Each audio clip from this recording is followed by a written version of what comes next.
Hi guys, this is a quick one. How to use subtotals. Let's see. කොහොමද subtotals පාවිච්චි කරනවා වගේ Excel chart එකේ මෙහෙම තියෙනකොට ඒකේ තියෙනවා quantity column එකක්. අපි හිතමු ආට මොකක් හරි style wise quantities ගන්න ඕන කියලා. අපි දන්නවා ඕනම තැනකදී අපිට මෙතන මේක equal දාලා sum එක ගන්න පුළුවන් කියලා මේ ආකාරයට. එතකොට මේ විදිහට sum එක ගත්තම අපිට මෙතනින් අපි හිතමු style wise total quantity ගන්න ඕන කියලා අපි මෙතනින් දැන් තියෙන්නේ style wise total quantity අපි කියමු එක ස්ටයිල් එකට නැත්නම් ස්ටයිල් මේ per style quantity ගන්නවා නම් ඒක එහෙම හැදෙන්නේ නැහැ මොකද අපි sum එක දාලා තියෙන නිසා. අපි කොහොමද මෙතන subtotals දාගන්නේ? Very easy. ඔයාලට තියෙන්නේ subtotal formula එක use කරන්න. ඒ කියන්නේ මෙන්න මෙතනදී ඔයාලට පුළුවන් මේක equal sign එක දාලා subtotal කියලා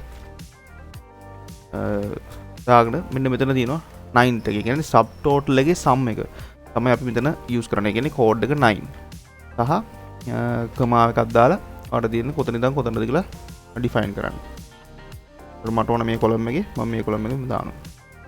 දැනට subtotal එක විදිහට 23280 පෙන්වන මෙතන total quantity. දැන් අපි බලමු style wise ගිහිල්ලා. දැන් බලුවොත් ඔයාලට පෙන්වනවා style wise quantity එක වෙනස් කරලා පෙන්වනවා. ඒ කියන්නේ මෙන්න මෙතන තියෙන එකතුව තමයි 1800 මෙතන subtotal කරලා පෙන්වනවා.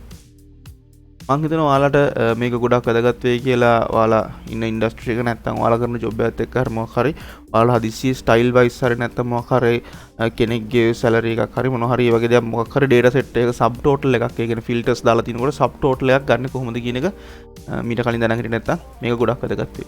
දැන් මේ දෙකෙන් එකතුව මේ ස්ටයිල්ස් දෙකම මම මෙතනින් ෆිල්ටර් කරා. එතකොට 3-4ක් අපි මේ ෆිල්ටර් කරොත් ඒ වගේ subtotals තමයි මේ වැටෙන්නේ. ඒ කියන්නේ ඒ set එකේ එකතුව. එහෙනම් guys අපි තවත් මේ වගේ quick tips එක හම්බ වෙන්න මාව subscribe කරලා තියාගන්න.